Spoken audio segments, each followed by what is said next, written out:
Francesca. I'm Brad Grunberg, and this is number 99 of How to Start. And we have an amazing guest coming back today in honor of Valentine's Day, the amazing Robert Zink from Law of Attraction Solutions. Hey, Robert. I'm excited to be here. Is this number 99? This is number 99, Robert. Yes, sir. Oh, that's so cool. Yeah. That's the number. That is the number. Yeah. What are you doing for Valentine's Day, sir? Well, we are going to have some crab and some salmon, and then we're going to go out tomorrow night when it's not so busy, and so we're going to stay home tonight. I think the 15th is just as good for love as the 14th. 16th works well too, So, why fight the crowds? Go out tomorrow night and have a nice dinner, and nobody's there. It's empty. It's all yours. I love it. I love it. Now, I found you, Robert, when I was looking. I was going through a breakup, and I was looking through podcasts of the best relationship advice, and I found your podcast on a weird website. I forget what it was, and then I found you on YouTube, and you were like, I feel like the love guru. The love guru, the love doctor. Yes. Yeah. Yes. I think they made a movie called The Love Guru. Michael Myers. Yes. Yes. Yeah. What is your secret to love? What is it all about, Robert? Tell us. This is very simple. This will make it real easy for you. The universe, the quantum field, God, whatever you want to call it, is always saying yes. Always. It knows no other word but yes. So think about this. Is it saying yes to your love? Is it saying yes to your passion? Is it saying yes to your happiness? Or is it saying yes to your fear, your worries, your doubts, your anxieties? It's always going to say yes. So what you put up in front of the quantum field is what the quantum field is going to say yes to. Why not put up love? The quantum field says yes. I like that. Wow, I love that. Yeah. It's not complex. Pretty simple. On Valentine's Day, what does it represent to you? I mean, I think love is every day. I mean, that's to me, I think I love every day. I love my parents. I love my friends. I love. But today we celebrate love. Right. So how do you look at Valentine's Day as far as your love? Well, let me just say this. And I don't want to get too esoteric with your audience because I know they're kind of light. They like things fun. But I'm going to get a little heavy here just for a moment. Look, today, more than ever, marriage is under attack. The institution of two people coming together and bonding for life, or at least attempting to bond for life, is under severe attack. Now, it was under attack in the year 370 AD by the Roman emperor, and he forbid the union of marriage. But there was a person by the name of Valentine who didn't listen to him, and he chose to continue to marry people who were in love, that wanted to spend their life together. Well, the emperor found out about it and said, oh, this is not good. And they beat him to death and cut off his head on February 14th. That's the real meaning of Valentine's Day. That someone at some time in history sacrificed their life so that you could live a life of marriage, commitment, happiness, and love. Man. Wow. Wow, that is heavy. Oh, that is heavy. Did I bring everybody down? I like this guy, Valentine. I like this guy. Yeah, he was a heavy dude, especially when he lost his head. He lost a little weight, but that was Eddie Murphy in 48 Hours, Valentine, right now. Yes. Wow. So, Robert, why is the union of marriage under attack today? Because I think it's contrary to the agenda of, well, there's two things. It's contrary to the agenda of certain groups of people, but also men have been beaten down in the marriage process so much that there's no upside for them to get married. I mean, what's the upside for a man to get married? If he can have a relationship and if he can have the sexual union that he desires, there's no upside to take it to the next level, because all he's going to do is sacrifice his pension, his income, his home, and everything else if it shouldn't work out. So why get married? And that's what's happened. Divorce is not, it's not equitable the way that it probably should be. And I don't know how to fix it. That's not my job. But I'm just saying, men are not motivated to get married. You know, it's interesting. I've had a lot of friends recently. I've gone to them and said, "What happened? You know, I was at your wedding, and all of a sudden now you're getting a divorce." I mean, it was like love. I love you. It was a beautiful ceremony, and then all of a sudden it really gets ugly. I don't understand that. I mean, you know, and some of my friends have been married a couple times, trying to get it right.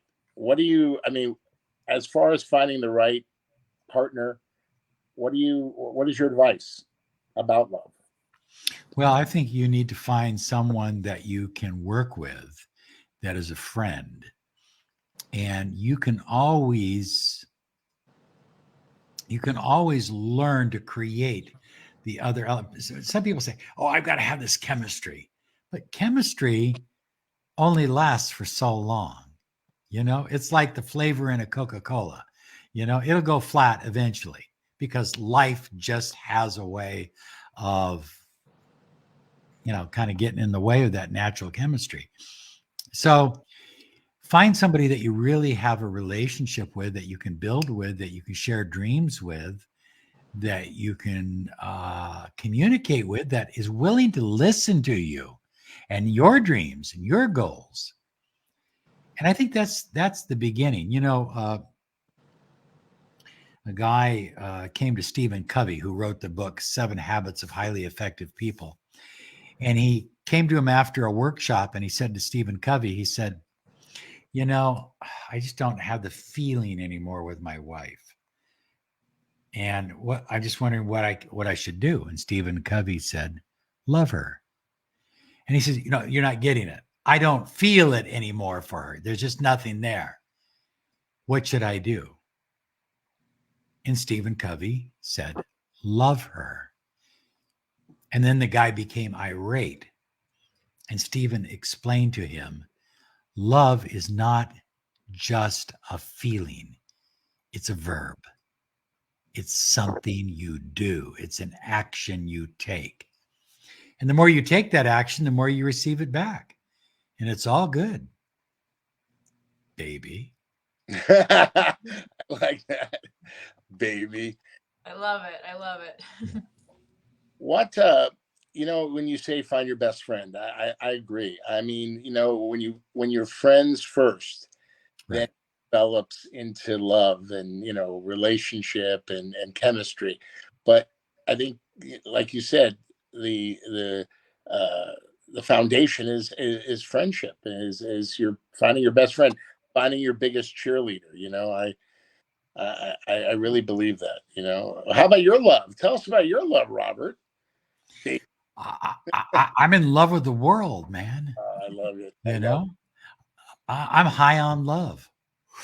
It's all good, baby. No, I mean, it's about developing a love lifestyle. And when you develop a love lifestyle, you start looking for opportunities to love other people. I was very infected as well by the movie Pay It Forward many years ago. And I've never forgotten that. And so when Rachel and I were in line to get some coffee, we oftentimes pay for the person behind us. It's just a way of sharing love. We regularly stock up at, one of the better places, Arby's or Burger King or something like that. And when we see somebody that's homeless, we give them a gift card to go get a meal, you know. I don't want to give them cash because I don't know where that cash is going, but I don't mind feeding them, you know, if they're homeless. So I'm looking for opportunities to love all the time. And I find that every day with my clients, my friends. The more you love, the better you feel. You know, it's a good thing. Love's not an exclusive club, you know. Yeah. We get more we get more out of the love we share with people than the people we love. You know what I'm saying? I mean, Yeah. I'm the same way. I believe that, you know, we touch lives, we love, we embrace, we hug, and that is what life's about. There's so much hate in the world now that we need love. You know, I totally agree with you. Well, I believe this is real simple, that we are here to live, to learn, to love, and to leave a legacy.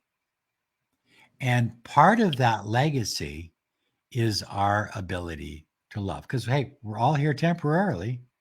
So we can choose to make it an experience of love, or we can choose to make it an experience of anger and hate and fear and doubt and worry and all of that kind of stuff. Now, what is your advice for the people out here who are trying to find their significant other, or maybe, you know, they're, you know, still holding on to a specific person? Do you have any advice or tips for people out there? Yeah. I mean, I think that there's love everywhere you look. You know, I was reading some stuff today that the online dating world isn't working out as well for people as they had thought it would. You know, and so I would say, I'm not against online dating, but I would say be more organic. You know, you're going to work with somebody for a long period of time, and all of a sudden you find out you get along with them and you have a connection and you find yourself thinking about them. That's somebody to develop a relationship with, or open up to a relationship with, or the possibility of a relationship. And same thing when you go to a Starbucks, you see somebody sitting down, you know, looking at their computer, you know, walk over, buy them a cup of coffee, ask to sit down. What's the worst they're going to do? Say no, get out of here? Who cares? You know? So I think that if you have a specific person, that's great, but always be open to something better. You know? I remember in People life, get obsessed with one person, and then they're not open. When somebody else comes along that's even better, they don't see it. What were you say, Brad? It's your show. yeah, I was saying, baby, that my friend Greg Leifer from the University of Arizona, I went to visit him in Florida when I was a long time ago, and I met his uncle, and he told me something that to this day I live by. He says, "You're not going to meet your significant other or your partner the way you think you're going to meet. You're going to meet them you're going to walk into the laundry. Yeah. You're going to walk in to the market. When Yeah. you expect it, you meet that person. The universe will bring that person to you." Yeah. But That's how it happens. yeah. You know, and it's organic and it's real and it feels good. It feels clean. It's not like, you know, I'm the 18th person you've talked to and had coffee with this week. You know, I mean, if online dating is all you can do because of where you're at and the lifestyle you lead, that's fine. But I think we can do better. And I think there's some better online dating programs like, and again, I haven't tried any of them, but it's called It's Only Lunch. So you get together with other business people. Find country dating. You know, if you're into the country thing, you live out in the woods somewhere, maybe the country dating site might be a good place for you. But, you know, Generally, I think organic is just so much better. It just feels right. It feels clean. It feels natural, and there's chemistry and good things happening, and you're building a friendship, if nothing else. Now, I have a question. As a woman, is it different to go up to a guy? Because I'm always just waiting for the guys to come up to me, and it just doesn't seem to happen most of the time. So, how do you, as a woman, do that? Oh, wow. I guess you claim your power. You know, you look very serious sitting down here. You mind if I join you? You know? Yeah. Right. Beautiful women have always told me, I don't know why they're talking to me, but they are, that guys don't approach me. I don't get guys coming up to me at all and saying hello. They're like intimidated by me. And I'm like, I'm not, just friendly, be nice, right? Right. I mean, and why this is something I've always, Robert, you could probably answer this. Why do guys and girls go out with bad, like, I don't know, a lot of girls would go out with the bad boys. Like, why are they attracted to people that are not right for them? And why don't you go out with I always tell them, go out with a nice guy. They go out with the bad boys because we're cool. Why are they cool? Got tattoos and they ride motorcycles? Well, look, I've often said this to women that I work with. I said, okay, so you walk into a bar and you're in this bar and there's only two guys there. Little music playing in the jukebox. And one guy is wearing black. He's got that black hat on, the silver chains, a few tats on him. Good looking guy. Another guy is dressed primarily in white. He's got the pocket protector for his pens. Okay. And he's got the little tape holding his glasses together. But he's not a bad looking guy. He's just, kind of, a nerd. Kind of vanilla, I guess is the word for it, And which guy are you attracted to? And they all say, well, they got the guy in the black. And I said, okay, so now you date him, you go out with him. What's the first thing you want to do? She says, I don't know. I said, the first thing you want to do is change him. If you're going to go out with a bad boy, accept that he's a bad boy and let it go at that. Make him chase you. Don't chase him, because bad boys love being in power. So, you see what I'm saying? Yeah, I do. Yeah. Or you can go out with, this is happening to a friend of mine. You can go out with a nice guy and try to make him into a bad boy. That could be fun, right? Absolutely. I always ask these girls, I go, why don't you like nice guys? Oh, they're boring. What do you mean boring? They treat you well. I used to work, Lauren knows this, through my journey in life, I worked at a mud wrestling place. Beautiful women who wrestled in mud and oil. Yeah. And all these girls, my friends would come in and I go, oh, this guy, he has a job. He's a good guy. He does this. Who's that guy who just walked in from LA County Jail? Wait, that guy? No. You don't want to go out with that guy. But they were attracted. All these beautiful women were attracted to the bad boys. Right. It was crazy. I'm like, how about a nice guy who really will treat you well? Yeah. And most of them always went out with the wrong guy. Well, hey, that's it. I try to teach the men I work with to be a little bit more edgy, because that's what women like. Yeah. And how do you recommend the men out there be more edgy? We start with tattoos. Start with the tats. Start with the tats, and then onto the Ross Jeffrey course. Do you have any tats, Robert? I do. Yeah. Nice. Hard to believe, huh? Yeah. I like it.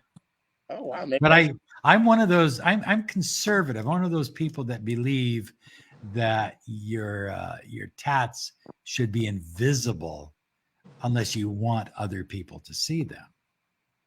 So certain places that people wouldn't see. Yeah, you know. Yeah. Cool. Very cool. So would you recommend girls be more edgy, Robert, or is it just the guys? Do guys like bad girls? Guys like bad girls, but who do guys want to marry? Yeah. Oh yeah. They want to have fun with the bad, and they want to, well, hopefully marry. Look, people think, well, this is a new day, new age. No, things haven't changed. Look, guys are attracted to bad girls, but they also want to marry somebody if they're interested in marriage at all, or if at some point in their life they're interested in having a family. Like a lot of guys, I want to have a son so I can leave a legacy. You know, if that's what they're thinking about, then they're thinking about somebody that's going to be the mother of their children. And usually that isn't the girl with the teeth missing and the tattoos and the earrings hanging down, that kind of stuff. You know, I love girls with no teeth. What are you talking? they have their advantages. Oh gosh. You know, When did you get your first tattoo? well, it was a spiritual experience for me. And I felt like I needed to have this symbol on my body that I would see every day. And so I had it put on. Yeah. We always Cool. I unlike a lot of people, I never broke the membrane.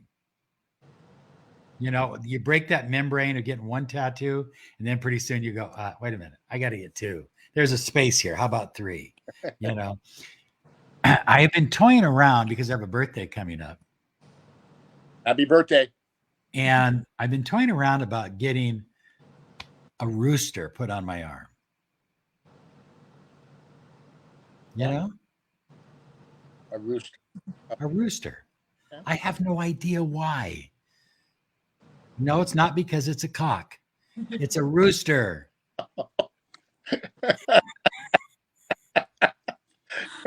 And I just thought the feathers and everything would be very, it's like a spirit animal, you know? Is that your spirit animal? I think it is one of about five. Yeah. Mm-hmm. Why is it that people get tattoos like of their girlfriend, or like all these celebrities? Oh, I got Brandy tattooed on my tushy, and then 6 months later they break up, and then you turn Brandy into a rooster. You're Right. Yeah. Why is that? Why do people put their girlfriend or boyfriend tattoo that on their body? What is that? What's the significance of that? Well, they believe that somehow by tattooing that person's name onto their body, whether it's here or here or here or here, they believe that they're making it permanent.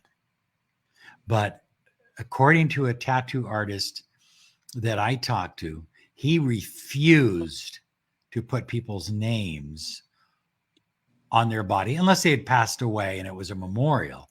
He refused to do it because he said it literally cursed the relationship.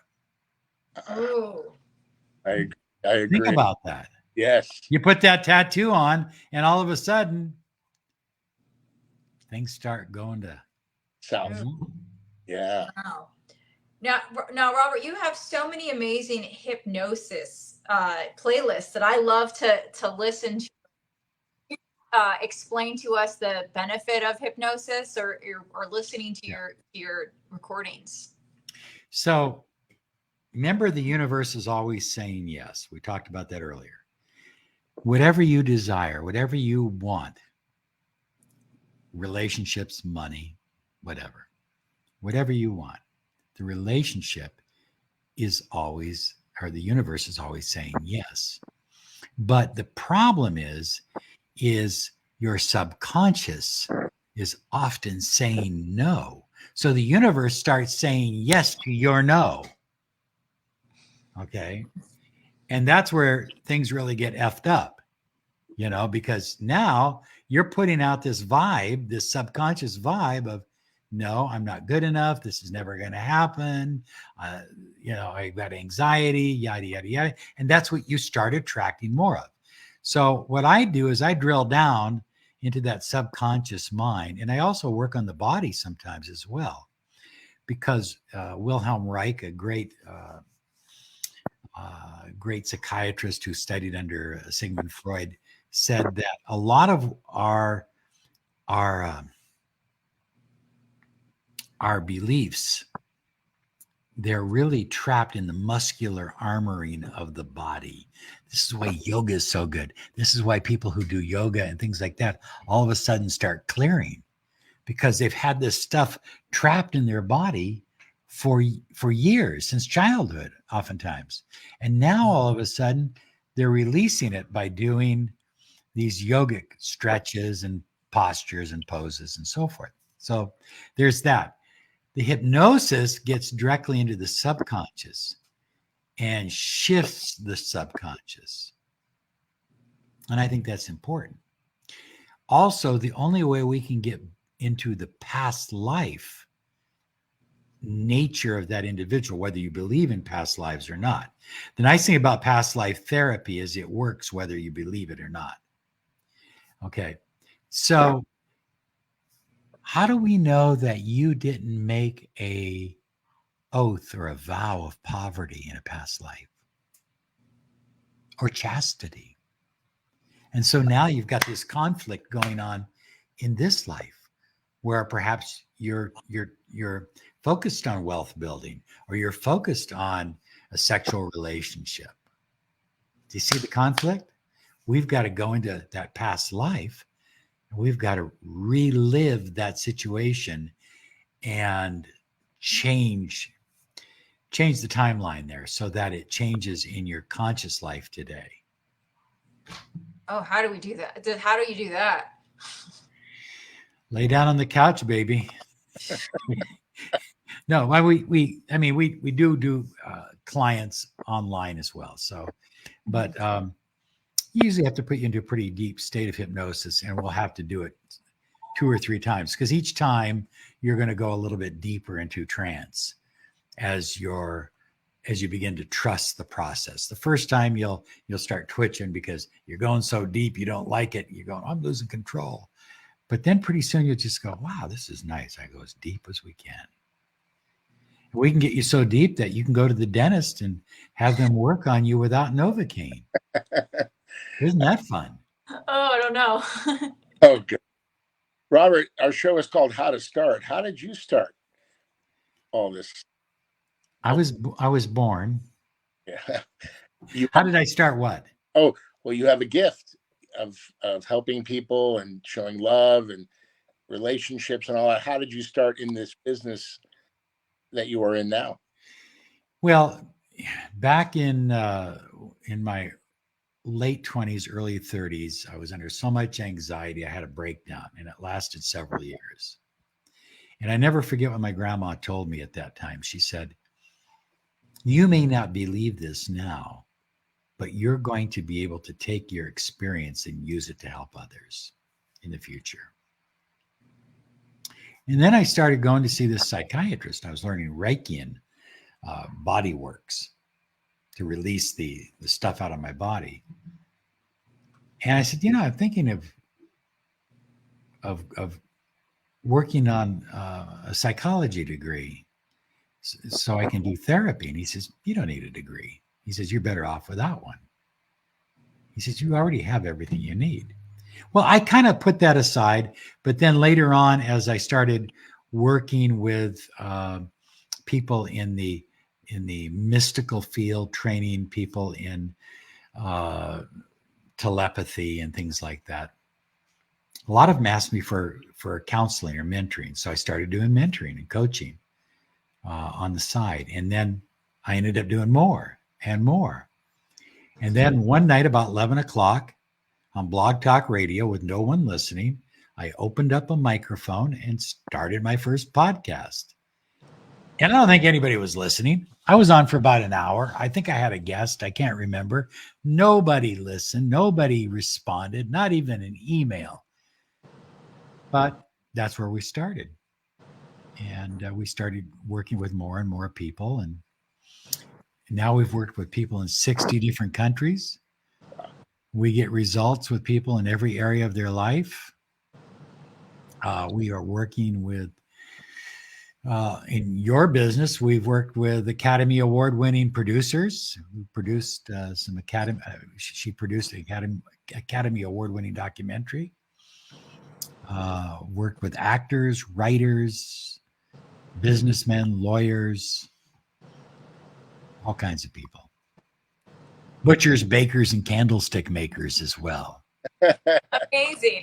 Now you do workshops. Are you always doing workshops, or is this a new part of the business? I used to when I was doing when I was teaching like the tarot and esoteric teachings and stuff.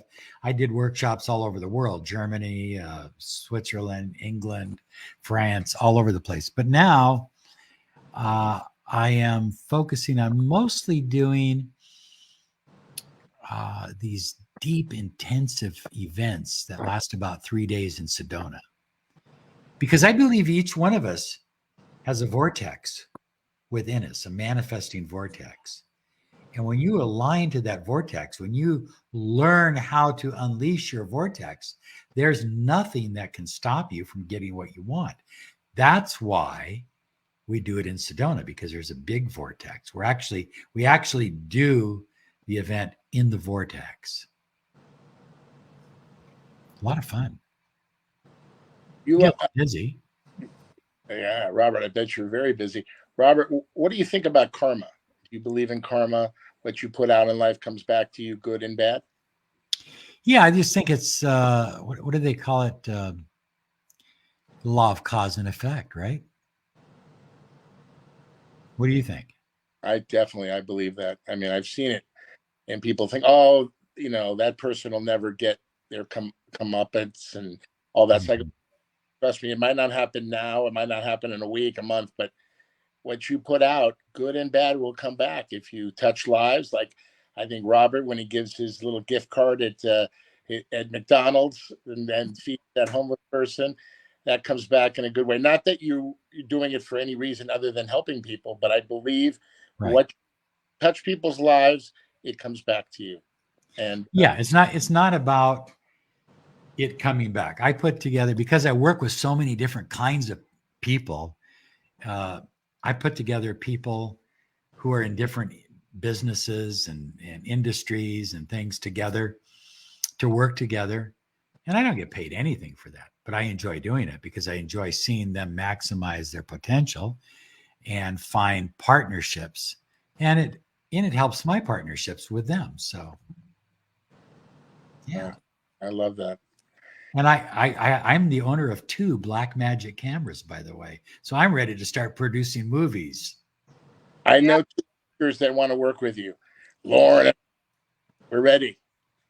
Yeah. I'm very lucky that I have a very close friend who's also a client who is tied into a fair amount of big names because his dad used to produce Comic-Con. And so he's gotten me some pretty good connections. And I just think there's a lot of market there, that's can be tapped. It's funny, Robert, you mentioned your grandma, Lauren's grandma, my grandma, and your grandma. We have that in common because they were big parts of our lives. And a lot of my grandma's wisdom, I tap into today. It's amazing that she taught me things that I'm like, when I was a kid, by the way, I was her favorite. She would say to me, remember what I said, blah, blah, blah. No good deed goes unpunished. You're too good. You're too this. And I'm like, Nanny, what are you talking about? You don't know. And you know what? Just recently, I hear her talking in my ear. Remember what I said? Remember that? Boy, you learn so much from your elders. That's another thing that's amazing. They've already lived the life. So you should listen to these, your grandma, your grandpa, whoever wants to give you this wisdom because it's important. Well, I mean, if I listened to everything my Italian grandma taught me, I would be broke. But But she came up in a different time, in a different era, and that's just how things were. So you know, you have to understand the time and place in which these people learn their beliefs, and then see if they work for you, you know. But Lauren has a wonderful mother. I love watching. See, I'm gonna go to Lauren's channel today on Instagram and watch her mom. Wait a minute, Lauren's hanging out by the pool. What happened to her mom? Lauren is a great daughter. She's an amazing person. Thank you. I love when you're dancing with your mom. Oh my gosh. Yeah. That's fun. Yeah. Hilarious. Yeah. And your dad. He's great. He doesn't want to be on camera. He does not want to be on my videos. Sometimes I get him in the background, you know.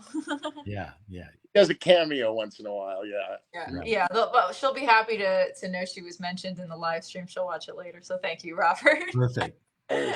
I'll tell her she's wonderful. Very, very cool. I don't want to take your whole Valentine's Day up because I know this was such an impromptu thing. I was just thinking of who is the expert of love that I know, and I was just like, Robert, and thank God you were available.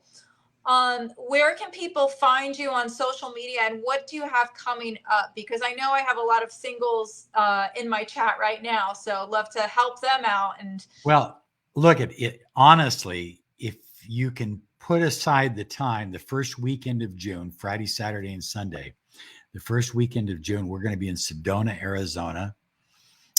This thing is selling out fast. You can go to my manifest. Is it manifest?